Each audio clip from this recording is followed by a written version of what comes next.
But from the outset, the government wishes to strongly condemn the pronouncements by certain political leaders concerning the 2027 general elections. It is totally unacceptable for any leader to imagine that they can incite Kenyans into violence just because they would want to accrue political mileage and to threaten the peace. If we all remember, in 2007, there was that whole issue of so many Kenyans dying, and they will never come back to life. And there was displacement of 600,000 Kenyans. So for anyone to threaten that, I think that is totally unacceptable, and the government strongly condemns such utterances, and we will stop at nothing to ensure the safety of Kenyans and peace and tranquility within our borders. Also, it is important to say that of late, there has been a lot of misinformation, disinformation, because we are seeing people who are outrightly lying in order to gain popularity. How on earth can anyone say that President Ruto has taken 3 to 4 trillion shillings the last 2 years? I mean, it's totally hogwash. Even I myself, as a government spokesman, having served in the Budget and Appropriations Committee of the National Assembly and Vice Chairman of the Budget Committee of the Senate, our budget for the whole year is 4 trillion shillings. I mean, then how do you make it that as an individual can have that kind of money? It's totally unacceptable. I think some of these things are outlandish and they have to be called out because they are meant to incite Kenyans against the government and its programs, because people are now seeing that the government, having taken painful decisions initially, now they are starting to yield. These programs are starting to work.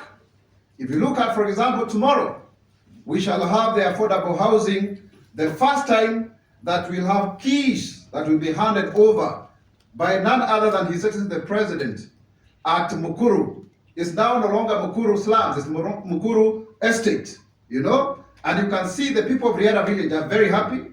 13,248 units are up, and 1,080 people will receive their keys already. Over 970 of those units have been verified and the ownership.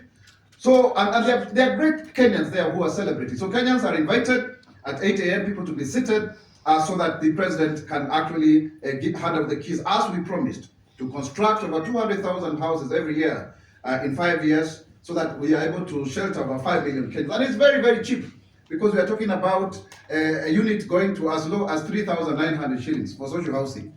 3,900 shillings per month. It's unbelievable. The other affordable housing unit is going for 7,250.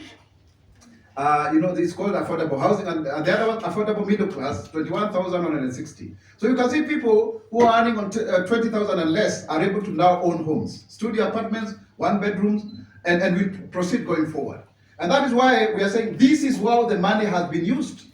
This is how the money has been used to transform the lives of Kenyans, not for people to make outlandish statements going forward. We are also seeing people who are resisting change and fighting back. The head of public service is the #1 public servant in this country, and he has the seal of the president. He is the one who executes that which the president wants to be done. He helps to run the government on a daily basis. And so therefore, people who are resisting change in state corporations, in ministries, departments, and agencies are not amused, because for the first time, we are seeing a head of public service who is resolute, who is determined to weed out corruption, and there are those who are resisting change when it comes to issues to do with e-procurement. If we are able to do e-procurement rightly, we'll be able to save Kenya shillings over 250 billion to 300 billion. If you look at our development budget, it's about 281 billion to about 400 thereabout, depending on the financing model. So these monies are lost through corruption because of the human agency and interference when it comes to procurement. And that's why people are resisting.